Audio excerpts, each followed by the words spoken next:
Welcome back, everybody. It's Tuesday, February 18th, 2025, and we're diving into a story that's, I'm sure, been all over your news feeds. Yeah. It's the kind of wild plane crash at Toronto Pearson Airport just yesterday afternoon. Oh, yeah, I saw that. We've all seen the headlines, right?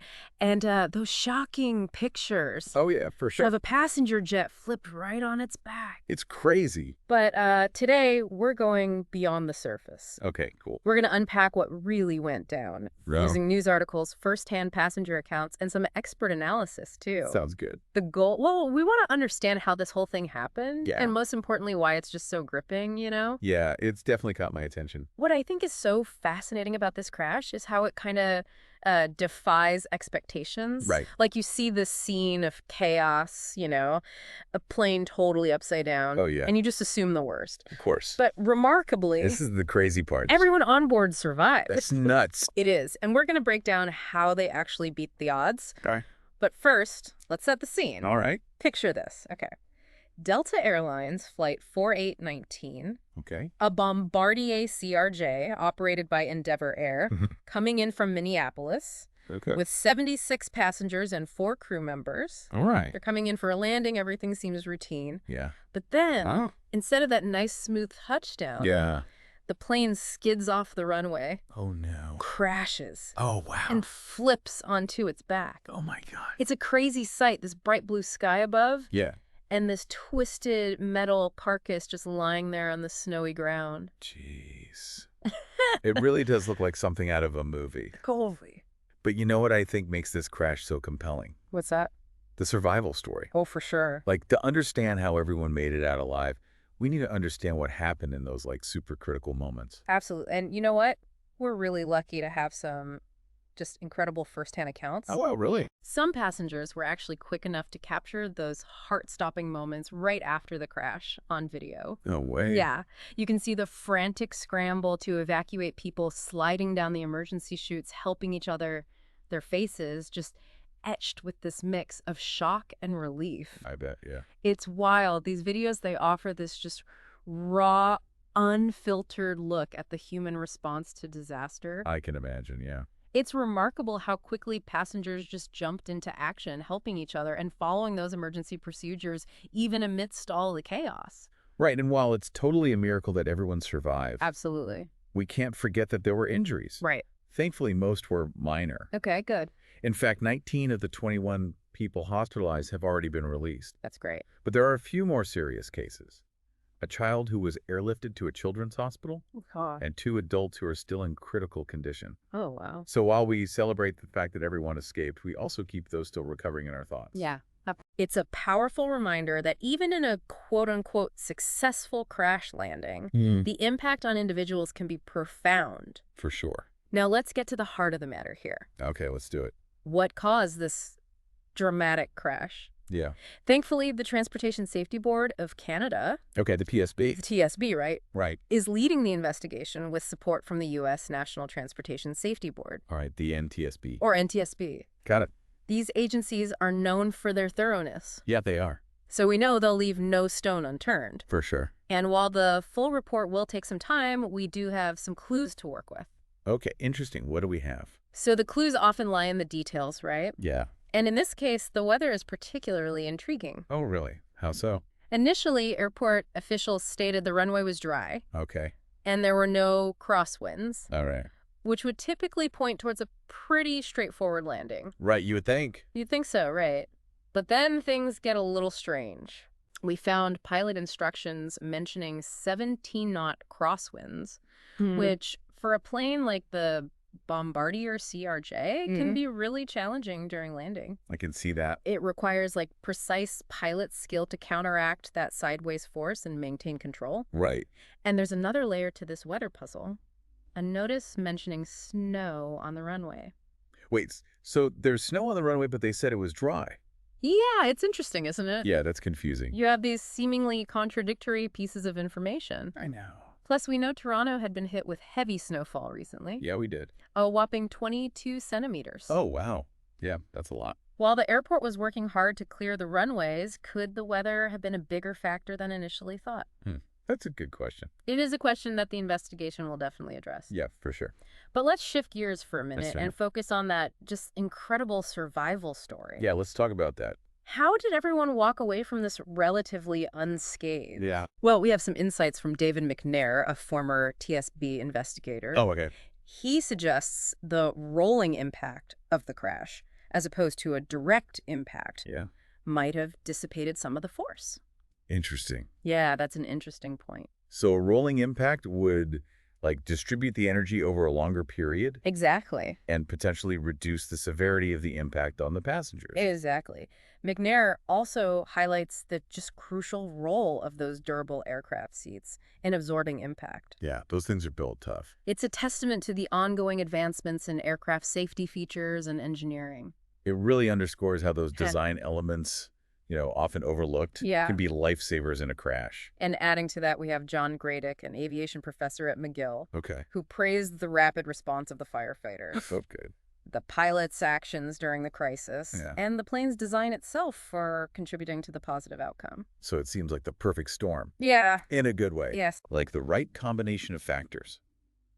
Preparedness, design, and quick thinking, Totally. all aligned to create a positive outcome in a really dangerous situation. Absolutely. Now, before we move on, it's important to remember that this investigation is still in its early stages. Right. We've uncovered some interesting clues, Yeah. but plenty of questions remain. Like what? For instance, air traffic control recordings mention a potential airflow bump from a preceding aircraft. What does that mean? So when a large plane takes off or lands, Yeah. it leaves behind this swirling wake of air. Okay. This can be turbulent for smaller planes following close behind. Ah, I see. Could this wake turbulence have been a factor in the crash? It's possible. It's another piece of the puzzle the TSB will be carefully examining. Yeah, that definitely warrants further investigation. It speaks to the complexity of these incidents and how seemingly minor factors can potentially have significant consequences, Totally. right? And while the airport is operational with flights coming and going, Yeah. the disruption caused by this crash is undeniable. Oh, for sure. 2 runways were closed for the investigation, Oh, wow. leading to cancellations and stranded passengers. Say that. One of them, Dan Molesky, was heading to Calgary when his flight got canceled, Oh, no. leaving him stuck at the airport. Jeez. It's a reminder that the ripple effects of such incidents extend far beyond the immediate scene. Absolutely. Okay, so we've covered a lot of ground so far. The incident itself, the remarkable survival story, Uh-huh. and those initial clues about the weather and potential airflow issues. Yeah. But remember, this is just the beginning. Okay. We'll be back in a moment to delve deeper into the potential implications of this crash and what it might mean for aviation safety moving forward. This is good. I'm ready. Okay, so we're back, and now it's time to explore some of the potential implications of this crash. Okay. Every incident, even one with a positive outcome like this one, offers valuable insights Right. that can contribute to making aviation safer. Yeah, I agree. So, Let's put on our analytical hats and see what we can learn. okay. I'm ready? While the TSB is meticulously combing through the evidence. Right. The flight data recorder, the cockpit voice recorder, All that stuff. wreckage analysis, witness statements. Mm-hmm. We can start thinking about the bigger picture here. Okay. Beyond the specific details of this crash, Yeah. what broader lessons can we glean? One area that always comes up in these investigations Yeah. is the human factor. Oh, yeah, of course. We have all this advanced technology, Right. but at the end of the day, pilots are still making critical decisions, Right. often in a split second under immense pressure. It's true. And pilots undergo, rigorous training, Yeah, they do.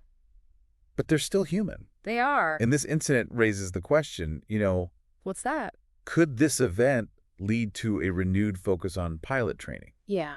Especially when it comes to handling challenging weather conditions or unexpected events during landing. It's certainly a possibility.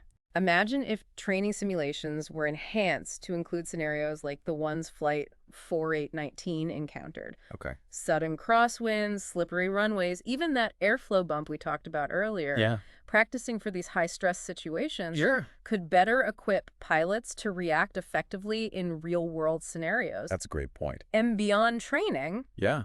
this incident could also spur innovation in aircraft design itself.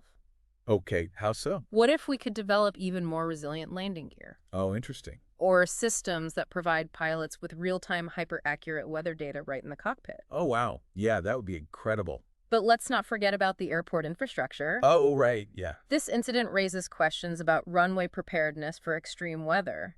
Are current de-icing procedures robust enough? Yeah, good question.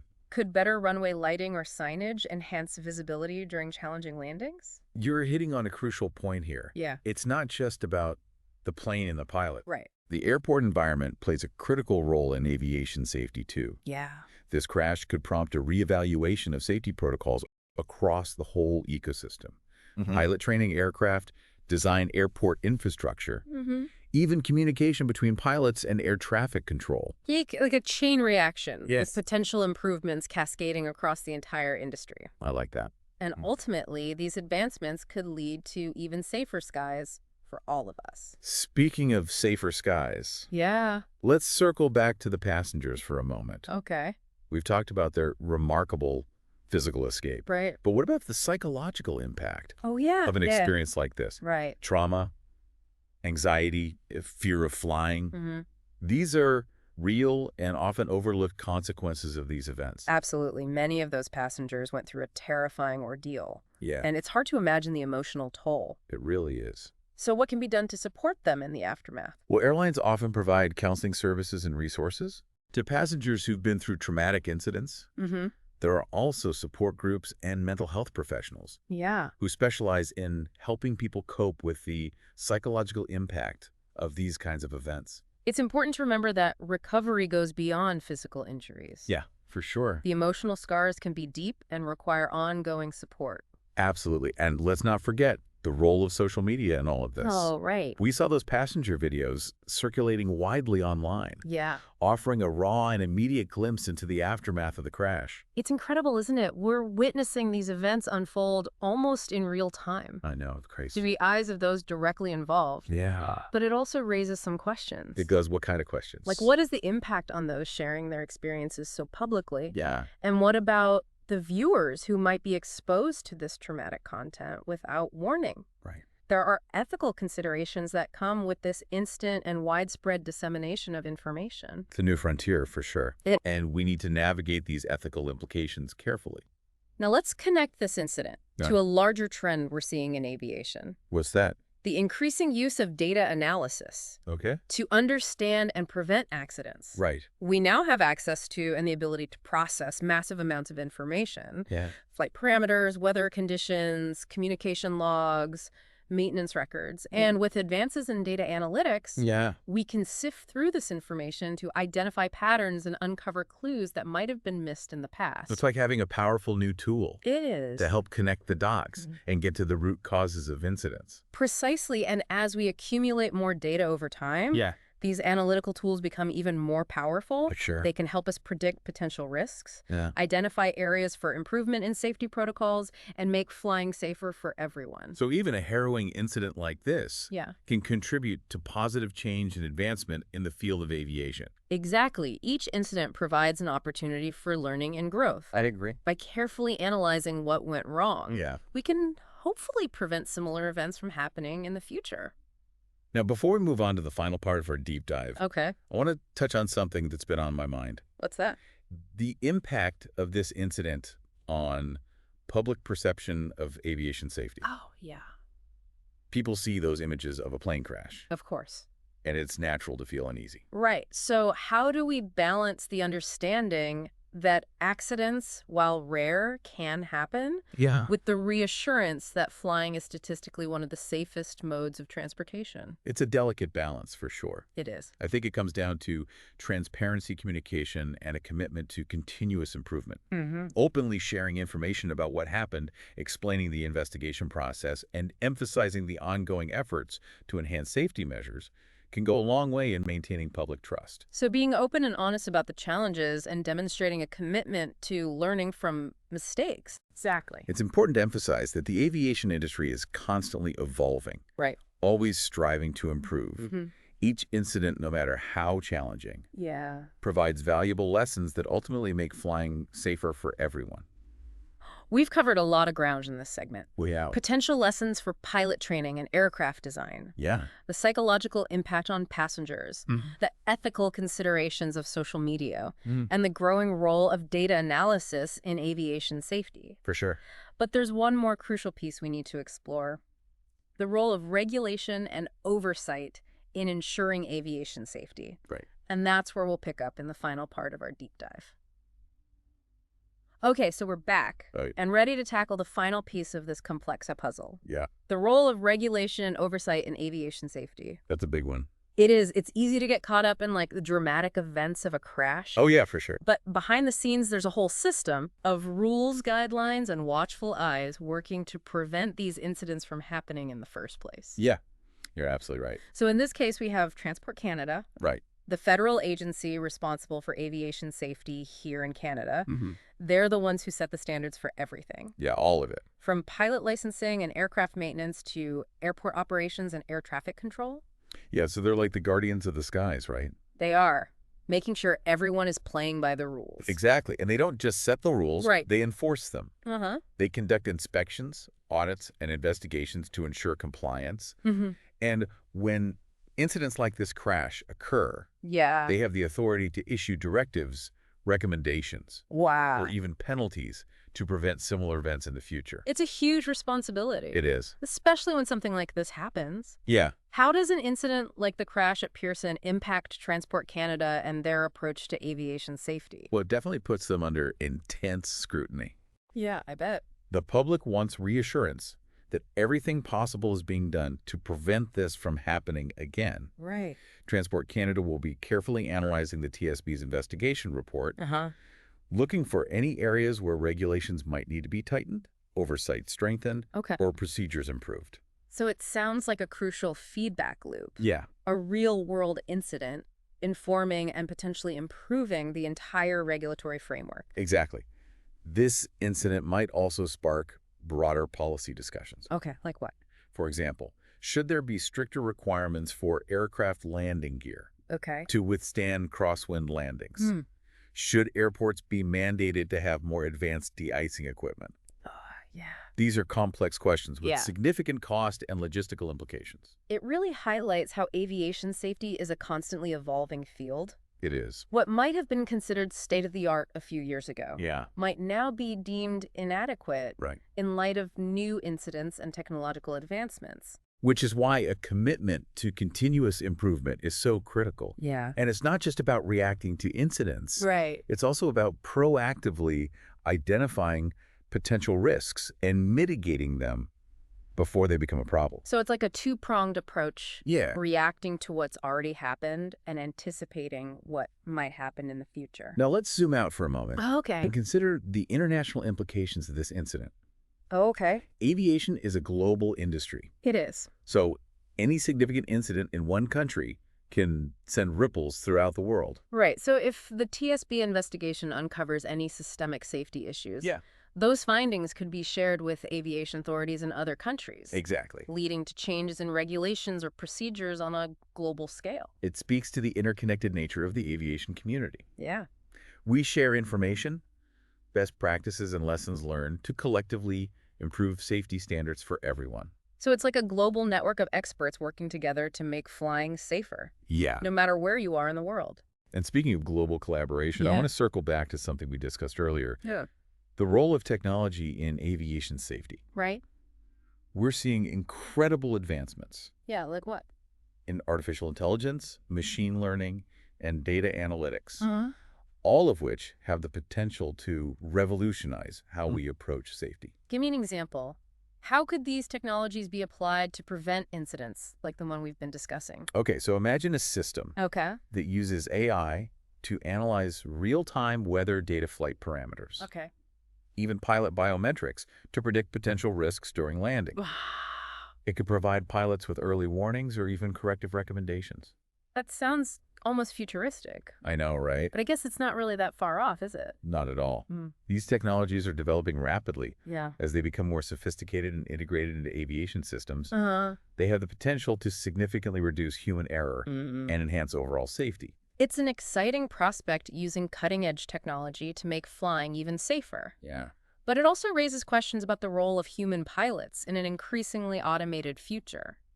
It's a debate that will continue as technology evolves. Yeah. But one thing's for sure, the pursuit of aviation safety will always require a balance between human expertise and technological advancements. We've explored a lot of complex issues in this deep dive. We have. The immediate causes of the crash, the potential lessons learned, the role of regulation and oversight, the international implications, and the future of aviation safety. Yeah, it's been a fascinating journey. It really has. What stands out to you as the most significant takeaway from this incident?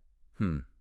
For me, it's a powerful reminder that aviation safety isn't a destination. Okay. It's a continuous journey. Oh, I like that. It requires constant vigilance, collaboration, innovation, and a willingness to learn from every incident. Even in the face of a traumatic crash like this, Yeah. we see the resilience of the human spirit, the dedication of those working tirelessly to ensure our safety, and the potential for technology to further enhance our ability to prevent such events in the future. Well said. And as we wrap up this deep dive, I want to leave our listeners with a final thought. Okay, shoot.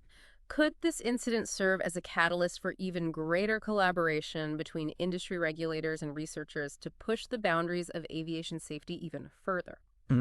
Or will it simply be a reminder of the inherent risks involved in air travel despite our best efforts? Right. It's a question worth pondering as we continue to explore the skies. Indeed, it's a conversation that needs to continue. And on that note, we want to thank you for joining us on this deep dive. We encourage you to stay curious, keep learning, and continue to explore the ever-evolving world of aviation. Until next time, safe travels.